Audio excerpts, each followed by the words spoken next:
Good morning to all. Next topic என்ன பார்க்க போறோம்னா translation. Translation refers to the process of polymerization of amino acids to form polypeptide chain. அதாவது polypeptide chain வந்து உருவாகிறதுக்கு amino ஆசிட்ஸோட செயல்பாடுகளை translate பண்ணக்கூடிய அந்த மெத்தட் தான் டிரான்ஸ்லேஷன் அப்படின்னு நம்ம சொல்கிறோம். The decoding process is carried out by ribosomes that bind mRNA and charged tRNA molecules. இதில் வந்து பார்த்திங்க அப்படின்னா mRNA வந்து போயிடுச்சுனாலும் அந்த ரிபோசோம்ஸ் இருக்கு இல்லையா, அது வந்து அந்த mRNAக்கு வந்து பார்த்திங்க அப்படின்னா ஒரு எனர்ஜி கிடைக்கும், ஆற்றல் ஏற்றம் கிடைக்கும், சரியா, சார்ஜ் கிடைக்கும், charged tRNA molecules. The mRNA is translated starting at 5' main. அந்த mRNA வந்து டிரான்ஸ்லேட் வந்து எப்போ ஸ்டார்ட் ஆகும், அப்படி எங்கே ஸ்டார்ட் ஆகும்னா 5' mainலேயே ஸ்டார்ட் ஆகிடும், சரியா. After binding to mRNA the ribosomes move along it, adding new amino acids to the growing polypeptide chain each time it reads a codon. அதாவது இதில் வந்து பார்த்திங்க அப்படின்னா அந்த டிரான்ஸ்லேஷன் அப்படிங்கிறது எம்ஆர்என்ஏல 5' இருந்தே ஸ்டார்ட் ஆகிடுது. அது மட்டும் இல்லாமல் அந்த எம்ஆர்என்ஏவோட ரிபோசோம்ஸ் அது மட்டும் இல்லாமல் அந்த எம்ஆர்என்ஏ மேலே அது வந்து என்ன ஆகும் அப்படின்னா நகர்ந்து போய் அதில் ஒவ்வொரு பாலிபெப்டைட் சங்கிலியோடு இணைஞ்சு ஒரு புதிய ஒரு அமினோ அமிலத்தை வந்து என்ன பண்ணுதுன்னா ஆட் பண்ணுது, அமினோ ஆசிட்ஸை ஆட் பண்ணுது. அதான் அந்த adding new amino acids to the growing polypeptide chain each time it reads a codon. Each codon is read by an anticodon and the corresponding tRNA. அதில் வந்து பார்த்திங்க அப்படின்னா அதில் ஒரு anticodon கொடுத்துருக்கோம். Each codon is read by an anticodon on the corresponding tRNA. Hence the order and the sequence of amino acids are defined by the sequence basis in the mRNA. அதாவது இதில் வந்து பார்த்திங்க அப்படின்னா அந்த அமினோ ஆசிட்ஸோட வரிசை வந்து பார்த்திங்க அப்படின்னா அந்த சீக்வன்ஸ் இருக்கு இல்லையா, அது வந்து அந்த எம்ஆர்என்ஏவோட அந்த வரிசையை சார்ந்து தான் அமைஞ்சிருக்கும், சரியா, by the sequence of bases in the mRNA. Okay, next mechanism of translation. ஓகேவா, நெக்ஸ்ட் வந்து மெக்கானிசம் ஆஃப் டிரான்ஸ்லேஷன். இப்போ டிரான்ஸ்லேஷன்ஸ் மெத்தட் வந்து எப்படி நடக்குது அப்படின்றத பற்றி தான் பார்க்குறோம். The cellular factory responsible for synthesizing protein is ribosomes. அதாவது நம்மளோட ப்ரோட்டீன் கொடுத்துருக்கோம் இல்லையா, அந்த cellular factory responsible for synthesising protein is the ribosome. அதாவது செல்கள்லேயே வந்து பார்த்திங்க அப்படின்னா அந்த ப்ரோட்டீன் ப்ரொடியூஸ் ஆகுது இல்லையா, அதில் வந்து பார்த்திங்க அப்படின்னா ரிபோசோம்ஸ் தான் ரொம்ப முக்கியத்துவமாக இருக்குது. ஒரு ப்ரோட்டீன் வந்து எப்படி சிந்தசிஸ் ஆகும் அப்படின்னா அதில் வந்து முக்கியமாக இம்பார்ட்டன்ஸாக இருக்கிறது எது அப்படின்னா the ribosomes தான். The ribosomes consist of structural rRNA and about 80 different proteins. அது மட்டும் இல்லாமல் ரிபோசோமில் வந்து பார்த்திங்க அப்படின்னா ஆர்ஆர்என்ஏக்களும் அது மட்டும் இல்லாமல் 80க்கும் மேற்பட்ட நிறையா ப்ரோட்டீன்ஸும் இங்கே வந்து கன்சிஸ்டாக இருக்குது, சரியா. Inactive state it exists as two subunits, large subunit and small subunit. இதில் வந்து பார்த்திங்க அப்படின்னா inactive state the exist as two subunits இருக்குது. ஒன்று வந்து large subunitடும் இன்னொன்று வந்து பார்த்திங்க அப்படின்னா small subunit, இந்த மாதிரி ரெண்டு இருக்குது. அதில் the subunit encounters an mRNA. The process of translations of mRNA to protein begins. இதில் வந்து பார்த்திங்க அப்படின்னா ரெண்டு சப்யூனிட்ஸ் இருக்கும், ஸ்மால் சப்யூனிட்ஸ் ஒன்று, லார்ஜ் சப்யூனிட்ஸ் ஒன்று இருக்கும். அதில் வந்து பார்த்திங்க அப்படின்னா அந்த சப்யூனிட்ஸ் எல்லாம் ஒன்றா மீட் பண்ணும்போது அந்த இடத்துல தான் என்ன ஆகும் அப்படின்னா அந்த ப்ரோட்டீன் வந்து ப்ரொடியூஸ் ஆகிறதுக்கு ஸ்டார்ட் ஆகும், சரியா. த ப்ரோகரியேட்டிக் ரிபோசோம்ஸில் வந்து பார்த்திங்க அப்படின்னா 70s ரிபோசோம்ஸ் இருக்கும், கன்சிஸ்ட் ஆஃப் 2 சப்யூனிட்ஸ். இதில் எத்தனை சப்யூனிட்ஸ் இருக்கும், ப்ரோகரியேட்டிக் ரிபோசோம்ஸில் கன்சிஸ்ட் ஆஃப் 2 சப்யூனிட்ஸ்.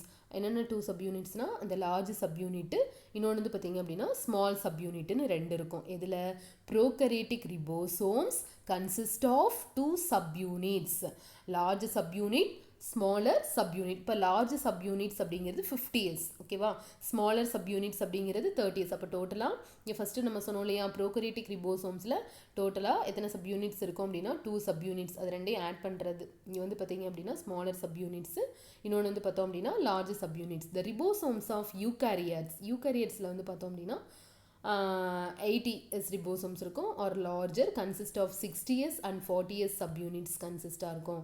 அதில் S donates the sedimentation coefficient which is expressed as the Swedberg unit. அந்த எஸ்ங்கிறத வந்து நம்ம என்ன சொல்லுவோம் அப்படின்னா ஸ்வெட்பர்க். எஸ்ங்கிறத வந்து நம்ம என்ன சொல்லுவோம் ஸ்வெட்பர்க் அப்படின்னு சொல்லுவோம். இதில் வந்து அந்த எஸ் அப்படிங்கிறது வந்து என்ன அப்படின்னா ஸ்வெட்பர்க் யூனிட் அப்படின்னு சொல்கிறது. சரியா?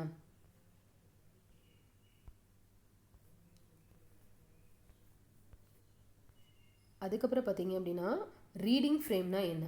One of the alternative ways of dividing up a sequence of bases in DNA or RNA into codons are called. இதை தான் நம்ம என்ன சொல்கிறோம் அப்படின்னா ரீடிங் ஃப்ரேம். இதை தான் நம்ம என்ன சொல்கிறோம் ரீடிங் ஃப்ரேம். அதாவது டிஎன்ஏ அல்லது ஆர்என்ஏல இருக்கக்கூடிய அந்த வரிசைகளோட குறியீடுகளை பற்றி நம்ம சொல்கிறது தான் என்ன சொல்கிறோம் அப்படின்னா ரீடிங் ஃப்ரேம். இதான் வந்து reading frame. The alternative ways of dividing up a sequence of bases in DNA or RNA into codons is called reading frame. Any sequence of DNA or RNA beginning with a start codon and which can be translated into a protein is known as open reading frame. அதை தான் வந்து ORF அப்படின்னு சொல்கிறோம். Open reading frame. அதாவது இதில் வந்து பார்த்திங்க அப்படின்னா இந்த புரதமாக ப்ரோட்டீன்ஸாக அந்த இடத்துல வந்து டிரான்ஸ்லேட் பண்ணக்கூடிய அந்த சிம்பிள்ஸ் இருந்துச்சு அப்படின்னா அதில் வந்து டிஎன்ஏ அல்லது ஆர்என்ஏயோட வரிசை வந்து காணப்பட்டுச்சு அப்படின்னா அதை தான் வந்து நம்ம என்ன சொல்கிறோம் அப்படின்னா ஓப்பன் ரீடிங் ஃப்ரேம் அப்படின்னு சொல்கிறோம். அதுக்கப்புறம் a translations unit in mRNA is the sequence of RNA that is flanked by the start codon. அதான் வந்து AUG. அதான் வந்து என்ன சொல்கிறோம் அப்படின்னா translational unit in mRNA is the sequence of RNA that is flanked by the start codon and the stop codons and codes for polypeptides. இதுதான் வந்து quotes for polypeptides அப்படின்னு சொல்லுவோம். அதாவது அந்த எம்ஆர்என்ஏல வந்து பார்த்திங்க அப்படின்னா டிரான்ஸ்லேஷனுக்கு வந்து பார்த்திங்க அப்படின்னா ஆர்என்ஏ வரிசையோட அந்த ரெண்டு பக்கத்துலேயும் அந்த சிம்பிள்ஸ் வந்து இருக்கும். சரியா? அந்த குறியீடுகள், அதாவது அதான் இங்கே கொடுத்துருக்கோம் இல்லையா ப்ராக்கெட்டில் இருக்குல்ல ஏயூஜி அடினைன் யுராசில் குவானைன் அப்படின்னு சொல்கிற அந்த குறியீடுகள் வந்து இருக்கும். அதுக்கப்புறம் பார்த்திங்க அப்படின்னா அந்த பாலிபெப்டைடுகளுக்கான குறியீடுகளும் அந்த சிம்பிள்ஸும் அங்கே வந்து இருக்கும். Stop codons and codes for polypeptides. கோட்ஸ்னால் அந்த குறியீடுகளும் இருக்கும். mRNA also have some additional sequence that are not translated and are referred to as untranslated regions. அதான் வந்து UTR அப்படின்னு சொல்கிறோம். untranslated regions அப்படின்னு சொல்கிறது அதான் வந்து UTR அப்படின்னு நம்ம சொல்கிறோம். சரியா? இந்த மாதிரி mRNAல சில வரிசைகள் வந்து எந்தவித டிரான்ஸ்லேஷனும் பண்ணாமல் இருக்கக்கூடிய அந்த ரீஜியனை தான் நம்ம என்ன சொல்கிறோம் அப்படின்னா UTR அப்படின்னு சொல்கிறோம். untranslated region. அந்த இடத்துல எந்த விதமான ஒரு டிரான்ஸ்லேஷன் ப்ராசஸும் நடக்காது. UTR are present at both 5' end before start codon. ஓகேவா? Before start Godan and 3' end after start codon. சரியா? The start codon AUG அதாவது adenine uracil guanine begins the coding sequence and is read by a special tRNA that carries methionine. அதை தான் வந்து என்ன சொல்கிறோன்னா methionine. அதாவது இதில் வந்து பார்த்திங்க அப்படின்னா யூடிஆர் அப்படின்னா அன்ட்ரான்ஸ்லேட்டட் ரீஜியன்னு நம்ம சொல்கிறோம். அதுக்கப்புறம் பார்த்திங்க அப்படின்னா இதில் 5' end அதாவது ஒரு ஸ்டார்டிங் கோடு, இன்னொன்று வந்து பார்த்திங்க அப்படின்னா அது முடிவு பகுதின்னு சொல்லுவோம். அதான் வந்து 3' end அப்படின்னு சொல்லுவோம். அந்த இடத்துல தான் இது இருக்குது அந்த யூடிஆருங்கிறது. இதில் வந்து பார்த்திங்க அப்படின்னா ஸ்டார்டிங்கில் அந்த ஏயூஜி அதோட வரிசையை வந்து என்ன பண்ணுதுன்னா ஸ்டார்ட் பண்ணி வைக்குது. சரியா? இது வந்து பார்த்திங்க ஸ்டார்ட் பண்ணி வைக்கிறனால இது வந்து மெத்தியோனைனுக்கான ஒரு சிறப்பு வகையான ஒரு கடத்தல் அங்கே நடக்குது. எதனால் நடக்குது அப்படின்னா அது ஆர்என்ஏவால். சரியா? அதை தான் இங்கே சொல்கிறோம் நம்ம. It begins the coding sequence and is read by a special tRNA and carries methionine. The initiator tRNA charged with methionine binds to the AUG start codon. இதான் வந்து start codon. அதுக்கப்புறம் in prokaryotes N-formyl methionine அதான் வந்து F-met அப்படின்னு நம்ம சொல்கிறோம். N-formyl methionine எதில் அப்படின்னா prokaryotes is attached to the initiator tRNA whereas in eukaryotes unmodified methionine is used. அதாவது இந்த மெத்தியோனைனில் வந்து பார்த்திங்க அப்படின்னா அந்த கடத்தக்கூடிய ஆர்என்ஏ அதோட ஸ்டார்டிங் கோடாக ஏயூஜியோட ஒன்றா இணையுது. ப்ரோகரியேட்ஸில் பொறுத்த வரைக்கும் பார்த்திங்க அப்படின்னா N-formyl மெத்தியோனைன் இருக்கு இல்லையா, அது வந்து தொடங்கி அந்த கடத்தக்கூடிய ஆர்என்ஏவோட ஒன்றா சேர்ந்து இணைஞ்சிருக்கு. சரியா, attach to the initiated tRNA. டிஆர்என்ஏங்கிறது டிரான்ஸ்ஃபர் ஆர்என்ஏ. சரியா, whereas in eukaryotes unmodified methionine is used.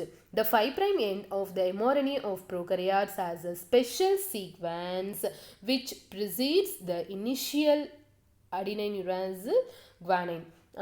Start the codon of mRNA. இது வந்து பார்த்திங்க அப்படின்னா இது வந்து mRNAவோட முனையோட ஒரு தொடக்க குறியீடோட சிறப்பு வரிசை அமைப்பாக இருக்குது. சரியா, அது மட்டும் இல்லாமல் திஸ் ரிபோசோம்ஸ் பைண்டிங் சைட், இந்த ரிபோசோம்ஸ் வந்து பைண்ட் ஆகக்கூடிய அந்த பிளேஸை தான் நம்ம என்ன சொல்கிறோம் அப்படின்னா ஷைன் டால்கர்னோ சீக்வன்ஸ். அதை தான் என்ன சொல்கிறோம், ஷைன் டால்கர்னோ சீக்வன்ஸ் அப்படின்னு நம்ம சொல்கிறோம். சரியா, இந்த மாதிரி இருக்கக்கூடிய அந்த வரிசை அமைப்பை தான் ஷைன் டால்கர்னோ சீக்வன்ஸ் அப்படின்னு சொல்கிறோம். Shine Dalgarno sequence or SD sequence. Shine டால்கர்னோட ஷார்ட்டாக தான் எஸ்டி சீக்வன்ஸ் அப்படின்னு சொல்கிறோம். This sequence base pairs with a region of 16 SR RNA of the small ribosomal subunit facilitating initiations. The subunits of the ribosomes are usually disassociated from each other when not involved in translations. அதாவது இந்த பேஸ்பர் பொறுத்த வரைக்கும் பார்த்தோம் அப்படின்னா இதில் கொடுத்துருக்காங்க இல்லையா, அந்த ரிபோசோமோட சப்யூனிட்டாக 16S RNAவோட டிரான்ஸ்லேஷனை வந்து என்ன பண்ணுதுன்னா ஸ்டார்ட் பண்ணுது. அது மட்டும் இல்லாமல் அந்த டிரான்ஸ்லேஷன்ஸில் இன்வால்வ் ஆகாத இருக்கக்கூடிய அந்த ரிபோசோம்ஸோட சப்யூனிட்ஸை தான் 30S மற்றும் 50S அப்படின்னு எப்படி இருக்கும் அப்படின்னா ரெண்டும் டிவைட் ஆகியிருக்கும். சரியா, the subunits of the ribosome 30S and 50S are usually dissociated from each other when not involved in translations. அப்போ இது வந்து டிரான்ஸ்லேஷன்ஸில் இன்வால்வ் ஆகாமல் தான் இருக்கும். சரியா, அதான் வந்து டிரான்ஸ்லேஷன் காம்போனன்ட்ஸ்க்கான ஒரு டயக்ராமை தான் இங்கே நம்மளுக்கு கொடுத்துருக்காங்க. இதில் பார்த்திங்கன்னா இது வந்து பி சைட், இது ஏ சைட்டு. இதில் வந்து பாருங்கள் ஸ்மால் சப்யூனிட்டு, அதுக்கப்புறம் இ சைட், பி சைட், ஏ சைட்டுன்னு இருக்குது. இது வந்து லார்ஜ் சப்யூனிட்டு ரிபோசோம்ஸு. இதை தான் வந்து நம்ம ஆன்டிகோடான் அப்படின்னு நம்ம சொல்லுவோம். ஆன்டிகோடானா எதிர்குறியீடு நம்ம சொன்னோம்ல, யூஏசி. சரியா, இது வந்து பார்த்திங்க அப்படின்னா எஃப்மெட்டுன்னு சொன்னோம் இல்லையா, அதாவது இது வந்து ப்ரோகரியட்ஸில் N-formyl மெத்தியோனைன் சொன்னோம் இல்லையா, அதான் எஃப்மெட். இதான் வந்து இனிஷியேட்டர் டிஆர்என்ஏ. சரியா, இதுதான் வந்து நம்ம என்ன சொல்கிறோம்னா இனிஷியேட்டர் டிஆர்என்ஏ. இது வந்து பார்த்திங்க அப்படின்னா இனிஷியேஷன் ஃபேக்டரு, இது எலாங்கேஷன் ஃபேக்டர். இனிஷியேஷன் ஃபேக்டரில் IF1, அதாவது இனிஷியேஷன் IFனா இனிஷியேஷன் ஃபேக்டரு, இது வந்து எலாங்கேஷன் ஃபேக்டர், அதை EFன்னு சொல்கிறோம். IF1, IF2, IF3. சரியா, இதில் வந்து பார்த்திங்க அப்படின்னா மெனி ட்ரிப்ளட் கோடான்ஸ் இருக்குது. 5' எண்டு 3' எண்டு அப்படின்னு நம்ம சொன்னோம் இல்லையா, 5' எண்டு 3' எண்டு. அதாவது 5' எண்டுன்றது ஸ்டார்டிங் கோடு. இது வந்து பார்த்திங்க அப்படின்னா இது வந்து முடியக்கூடிய அந்த குறியீடு பகுதியை தான் வந்து 3' எண்டுன்னு சொல்லுவோம். சரியா, நம்ம சொன்னோம்ல AUG சொன்னோம் இல்லையா, ஸ்டார்டிங் கோடான்லேருந்து இந்த முடியக்கூடிய கோடான் தான் வந்து டிரான்ஸ்லேஷன் காம்போனன்ட்ஸ்.